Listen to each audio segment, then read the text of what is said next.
Right now, everybody's treating everybody in the world like they can't make a mistake or they have to be this perfect thing. So you're saying give Britney a break? Give Britney or any woman or children, you're supposed to have rules to the game. There's supposed to be, there gotta be rules to the game. You know what I'm saying? Okay.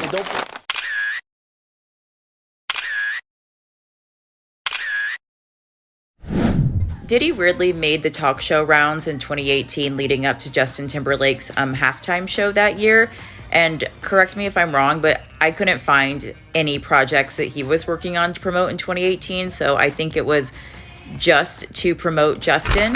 And on both Watch What Happens Live and The Ellen Show, Diddy went out of his way to say that it was time for all of us to forgive Justin and that he had personally forgiven Justin. Like that was his place. I don't understand how he thinks it was his place to forgive Justin, seeing that nothing happened to him and nobody even remembers he was there. But, I mean, these guys are buddies.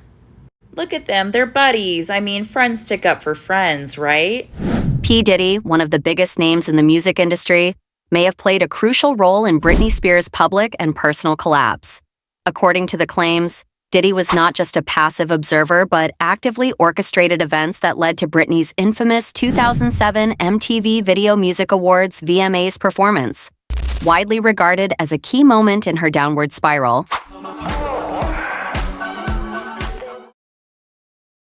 Perhaps her performance was less than polished because of all the partying she got in Sin City rather than rehearsal time. Late Friday night, Britney hit 3 hotspots and was snapped at Caesar's Palace at Pure nightclub with P. Diddy.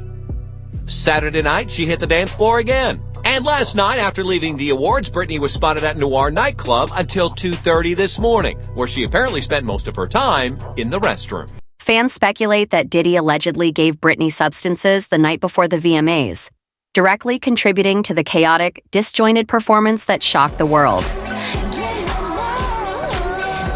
This moment, often seen as Britney's public unraveling, marked the beginning of her journey into conservatorship, a fate that would see her lose control over her life and career for more than a decade. Recent allegations imply that Diddy's role in Britney's downfall was deliberate and sinister, setting the stage for the highly publicized and tragic events that followed. When you look back at the whole shaving of the head thing and all the rest of it, what provoked you to do that? Like, I was when people thought that it was me, like, going crazy and stuff like that, but people shave their heads all the time, you know? I mean,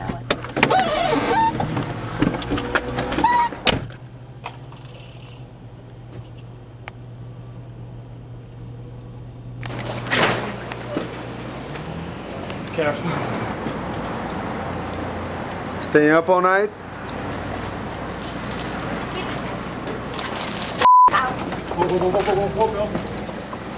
What if Britney's 2007 VMAs performance wasn't just a simple mishap, but a premeditated humiliation ritual designed to break her spirit and set the stage for her eventual conservatorship? That's the theory presented, which suggests that people close to Britney, including her manager Lou Taylor and her father, were involved in orchestrating the disaster. And shockingly, Diddy is alleged to have been a key player in ensuring that Britney's comeback would become a catastrophe. Let's dive into the idea that Britney's public humiliation was carefully crafted to make her appear unstable, making it easier for those in power to place her under conservatorship and strip her of her autonomy. It's a compelling and disturbing narrative that challenges the conventional understanding of Britney's infamous performance.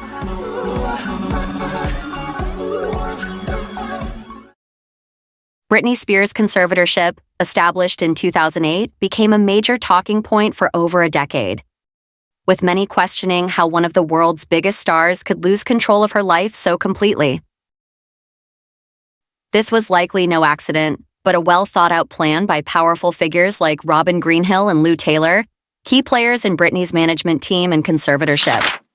Robin Greenhill, working with TriStar Entertainment, is portrayed as one of the most influential people behind the scenes, allegedly controlling every aspect of Britney's life, her finances, relationships, and even daily movements. Supposedly, Britney was under constant surveillance, with all her personal interactions monitored, intensifying the sense of control and manipulation. This portrayal of the conservatorship casts it as less of a legal safeguard and more of a prison, with Britney trapped by those she should have been able to trust. Justin Timberlake, Britney's former flame and one of the biggest pop stars of the 2000s, is accused of playing a major role in her downfall, motivated by jealousy and spite. Sources say that Justin, who had a high-profile breakup with Britney in 2001, used their split to propel his own career forward at Britney's expense. According to the narrative, Justin's hit song Cry Me a River was more than just a breakup anthem. It was a public shaming of Britney, casting her as the villain in their relationship. Fans argue that Justin painted himself as the heartbroken victim, which not only boosted his solo career, but also damaged Britney's reputation. I really thought that I was going to be with him for the rest of my life. I did. But it doesn't stop there. A new, shocking accusation alleges that Justin pressured Britney into having an abortion during their relationship, further adding to her emotional suffering and deepening the sense of betrayal.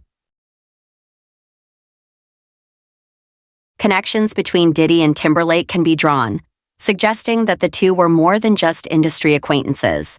They allegedly worked together to undermine Britney. And so I couldn't get a show. I didn't really know what was going on with my career, and I called one of my younger brothers to help me out. And he's here tonight. He goes by the name of Justin Timberlake,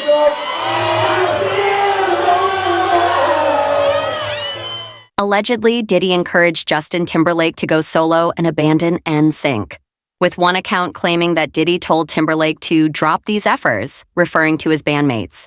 Diddy opened for NSYNC for your final tour? Yeah, it's kind of horrible, but I never kind of liked him because the very last show, I'll say this, in Orlando, I overheard him talking to Justin Timberlake like, you need to drop these effers. You need to go solo. You need to drop these. And I was like, I don't like you anymore, Diddy. Yeah. Oh, wow. I know. I'm like, at my own show? What the hell? Yeah. But the ties between Diddy and Timberlake go even deeper.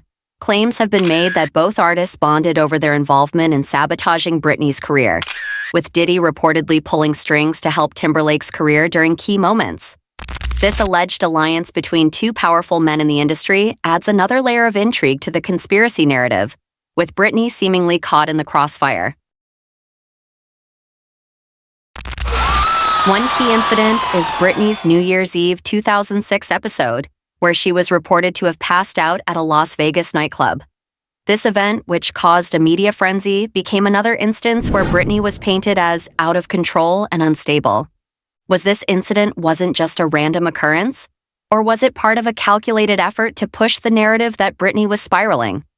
Her former manager, Larry Rudolph, claimed that Britney was simply tired and not intoxicated, but the media latched onto the idea that she was reckless.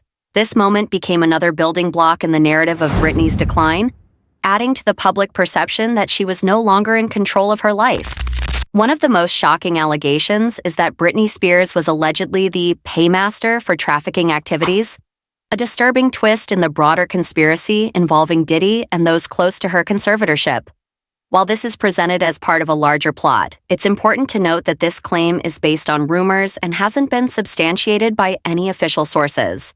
This narrative weaves the allegation into the overall portrayal of Britney as a pawn in the schemes of powerful individuals, controlled not just professionally, but possibly even criminally. Whether true or not, the claim adds a dark, ominous tone to the events surrounding Britney's life during this tumultuous time. Let's delve into the roles of Lou Taylor, Britney's former business manager, and Robin Greenhill in the conservatorship. According to the narrative, these two women, along with Britney's father, Jamie Spears, orchestrated the conservatorship with financial motives in mind. Claims have been made that Taylor and Greenhill spied on Britney's every move, even going as far as to install an iPad in her home to monitor her communications and activities. This level of control, combined with the financial power these individuals had over Britney's assets, paints a harrowing picture of how the conservatorship was allegedly used to trap and manipulate her.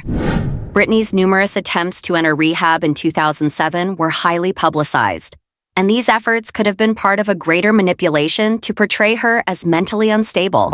And I remember the picture of Britney after she shaved her head with the umbrella, one of the most famous shots. I felt freaked out for you. What were you feeling when you saw that? Broken. Just broken. Why did you send her to Promises, that rehab center?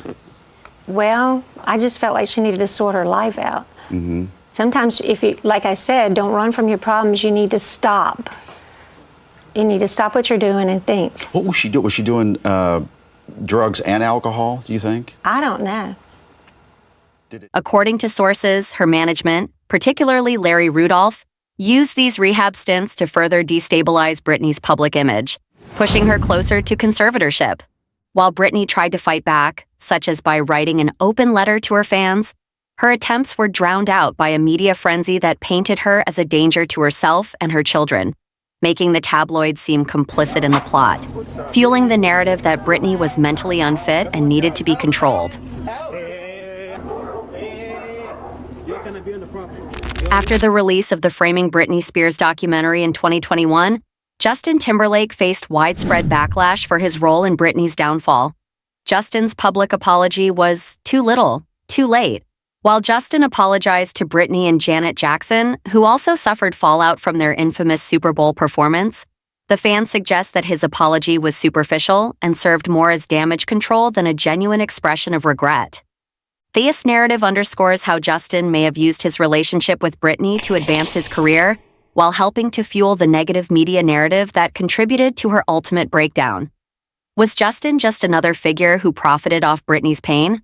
We want to know your thoughts on Diddy and Timberlake's involvement in Britney's downfall. Leave your comments below and don't miss out on this next video.